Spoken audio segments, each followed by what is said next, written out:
हे hello one, मैं हूं आपका एनोनिमस भैया। आज की crypto news and bitcoin analysis sorry आज इस वीडियो में ना तो हम बिटकॉइन का एनालिसिस करने वाले, ना ही कोई क्रिप्टो न्यूज देखने वाले, लेकिन आपके लिए मैं एक काफी इंपॉर्टेंट टॉपिक लाया हूं जो कि आप में से काफी लोगों के काम का होने वाला है। लेकिन इससे पहले मैं आपको एक इंपॉर्टेंट मैसेज भी देना चाहूंगा जो कि इस समय आपके लिए काफी ज्यादा सबसे इंपॉर्टेंट है, क्योंकि क्रिप्टो में प्रॉफिट कमाने से पहले हमें यह सीखना जरूरी है कि हम किस तरीके से अपना इस मार्केट में लॉस नहीं कराए।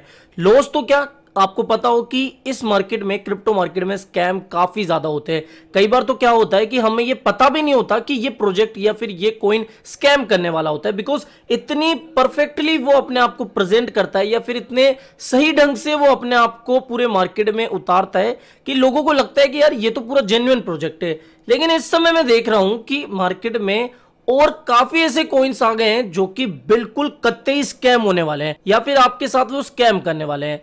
पहले मैं आपको बता दूं, मैं किसी कॉइन का नाम नहीं ले रहा हूं, लेकिन जो मुझे दिख रहा है कि साफ साफ ये स्कैम आपके साथ करेगा, इसलिए मैं अपने भाइयों का नुकसान ना हो इसलिए आपको ये मैसेज देना चाहता हूं।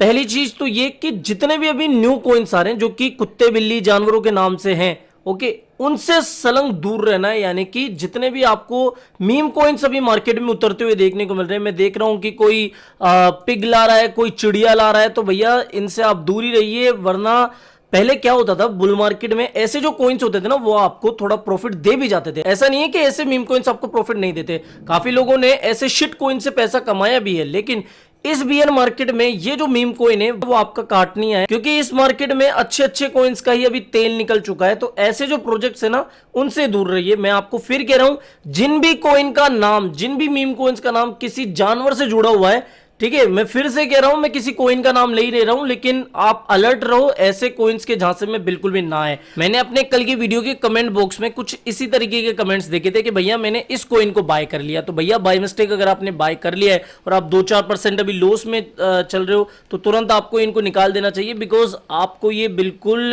कंगाल कर देंगे। 90 से 80% तक इनकी जो वैल्यू है वो डाउन चली जाएगी। इसलिए मैं कह रहा हूं कि ऐसे प्रोजेक्ट से बचे। नेक्स्ट अब बात करते हैं कि हाउ टू और how to do a perfect trade. इसके लिए मैं आपके लिए 5 पॉइंट्स लेके आया हूं। इन 5 पॉइंट्स को थोड़ा ध्यान से समझना और ध्यान से देखना।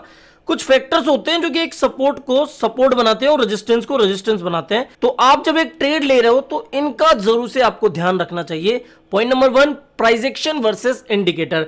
आप में से काफी लोग टीए करते होंगे, इंडिकेटर्स वगैरह यूज करते होंगे, मैकडी, आरएसआई, मूविंग एवरेजेस, ठीक है। तो इनमें से आपको प्राइस एक्शन के ऊपर ज्यादा फोकस करना चाहिए या फिर इंडिकेटर्स पर। तो इसके ऊपर मैं आपको क्लियरली कह रहा हूं कि अगर आपको ये क्लियर नहीं है या फिर आप श्योर नहीं हो कि आप जो प्राइस एक्शन अभी देख रहे हो या आपने जो पैटर्न वगैरह बनाए हैं वो सही नहीं है या फिर उसमें थोड़ी सी गड़बड़ हो सकती है, तो इंडिकेटर्स की तरफ आप जरूर से मूव करो। लेकिन अगर आपको लग रहा है कि भैया मेरा ये जो प्राइस एक्शन है, ये जो मैंने पैटर्न बनाए हैं, ट्रेंड लाइन बनाए हैं या फिर सपोर्ट एंड रेजिस्टेंस बनाए, ये बिल्कुल एक्यूरेट है और इसमें कतई कोई गलती नहीं है, तो आप इंडिकेटर्स को कुछ समय के लिए इग्नोर भी कर सकते हैं। और अगर आपका प्राइस एक्शन और इंडिकेटर दोनों सेम सिग्नल दे रहे हैं, तब तो सोने पर सुहागा है, तब तो एक अलग ही बात है, परफेक्ट ट्रेड आप लेने वाले हो। प्राइस एक्शन को मैं सुप्रीम मानता हूं अगर प्राइस एक्शन आपने ढंग से बनाया है।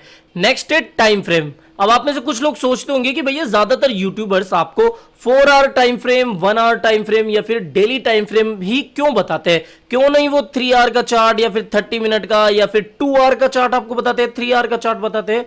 तो देखो, सिंपल सी बात है कि जो टाइम फ्रेम होता है ना, वो ट्रेड के अकॉर्डिंग डिसाइड होता है कि आप किस तरीके का ट्रेड ले रहे हो। क्या आप स्कैल्पिंग कर रहे हो, क्या आप डे ट्रेड ले रहे हो, क्या आप स्विंग ट्रेड ले रहे हो या फिर आप डेली के अकॉर्डिंग ट्रेड ले रहे हो, ठीक है। तो इसके अकॉर्डिंग जो टाइम फ्रेम होता है वो चुना चाहता है। तो आप किस तरीके का ट्रेड ले रहे हो उसके अकॉर्डिंग आपको टाइम फ्रेम चुनना है। सपोज अगर मैं स्कैल्पिंग कर रहा हूं, क्विक स्कैल्पिंग कर रहा हूं, तो मेरा जो टाइम फ्रेम रहेगा वो 30 मिनट से 1 आवर के बीच में होगा या फिर 15 मिनट से 1 आवर के बीच में होगा। अगर मैं डे ट्रेड ले रहा हूं, स्कैल्पिंग कर रहा हूं, तो मुझे आर्ली चार्ट या 4 आर्ली चार्ट पर फोकस करना चाहिए। मुश्किल से 4 आर्ली चार्ट काफी कम लोग यूज करते हैं, डे ट्रेड में आर्ली चार्ट या फिर 1 आर्ली चार्ट यूज करते हैं। अगर आप स्कैल्पिंग कर रहे हो, स्कैल्पिंग बोले तो मान लो आपने 1-2 दिन का टारगेट लगाया, तो वहां पर आपको 4 आवर्ली टाइम फ्रेम को चूज करना चाहिए। ओके, नेक्स्ट पॉइंट है यूएस मार्केट टॉप इंडेक्स। अब यूएस मार्केट की जो टॉप इंडेक्स हैं लाइक S&P 500, नेस्डेक, इनका आपको अपने ट्रेड के दौरान ध्यान रखना चाहिए कि भैया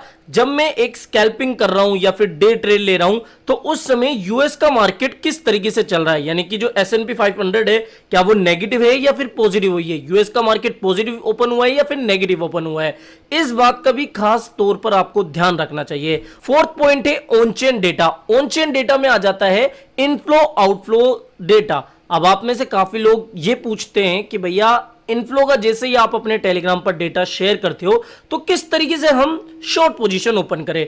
इस वीडियो में मैं आपको यह बात क्लियरली बता रहा हूं कि जब भी मैं आपको कोई इनफ्लो का डेटा शेयर करूं तो क्विक स्कैल्पिंग में उसको आप कभी भी यूज मत करना, बिकॉज जो ऑन चेन डेटा में इनफ्लो का डेटा होता है वो डेली टाइम फ्रेम पर ज्यादा इफेक्टिव होता है या फिर 24 घंटे के भीतर वो कुछ रिजल्ट्स दिखाता है। कई बार क्या होता है कि 5-6 घंटे के अंदर अंदर आ जाता है, लेकिन जब आप क्विक स्कैल्प कर रहे हो यानी कि आपको लगता है कि भैया यहां से 1-2 घंटे के अंदर मार्केट नीचे जाने वाला है क्योंकि इनफ्लो का डेटा आ गया है, तो यह आपकी बड़ी गलती है। ऐसा मैंने अपने ट्रेड के दौरान कई बार गलती करी हुई है जब मैं इस तरीके से ट्रेड करता था।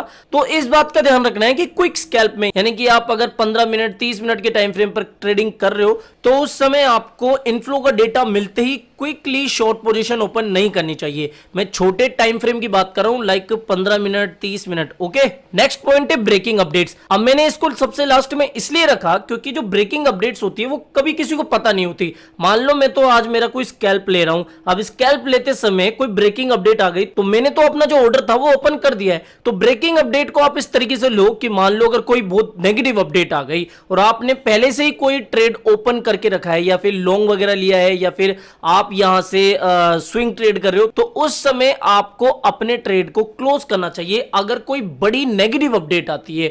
और उसी तरीके से अगर आपने कोई शॉर्ट का ट्रेड लिया है या फिर अगर आप सोच रहे हो कि यहां से मार्केट नीचे जाने वाला है तो फिर इसके उलट भी हो सकता है, वो डिपेंड करेगा बड़ी ब्रेकिंग अपडेट्स के ऊपर, इसलिए मैं इसको लास्ट पॉइंट के ऊपर रखा हूं। अगला जो बोनस पॉइंट है वो मैं आपको बता रहा हूं, 6th पॉइंट आप इसको कह सकते हो, ऑलवेज रिमेंबर योर मिस्टेक्स। यानी कि जो भी आपने गलती करी है अपने ट्रेड में, मान लो आज मैंने कुछ गलती कर दी, मुझसे कोई मिस्टेक हुई है, तो मुझे अपनी उस मिस्टेक को किसी कॉपी में या फिर कहीं पे भी लिखना चाहिए जिससे कि मुझे अपनी वो जो मिस्टेक है वो याद रहे कि भैया मैंने फला दिन ऐसी मिस्टेक करी थी, तो अब मेरे को इस ट्रेड में इसको दोबारा दोहराना नहीं है। तो याद रखना कि अपनी मिस्टेक को कभी भी इग्नोर नहीं करना है, कहीं पे भी उसको लिख के जरूर से रखना है, बिकॉज ह्यूमन मेंटेलिटी ऐसे ही होती है कि कई बार हम मिस्टेक्स को इग्नोर कर देते हैं या फिर भूल जाते हैं। ओके, तो ये जो 5-6 पॉइंट्स मैंने आपको बताए हैं इनका हमेशा अपने ट्रेड के दौरान ध्यान रखना चाहिए, बिकॉज अगर आप इनको ध्यान में नहीं रखोगे, मान लो सिर्फ आप टीआई कर रहे हो और आप अगर यूएस मार्केट को नहीं देख रहे हो, ऑन चेन डेटा को इग्नोर कर रहे हो, ब्रेकिंग अपडेट्स का कुछ पता ही नहीं है,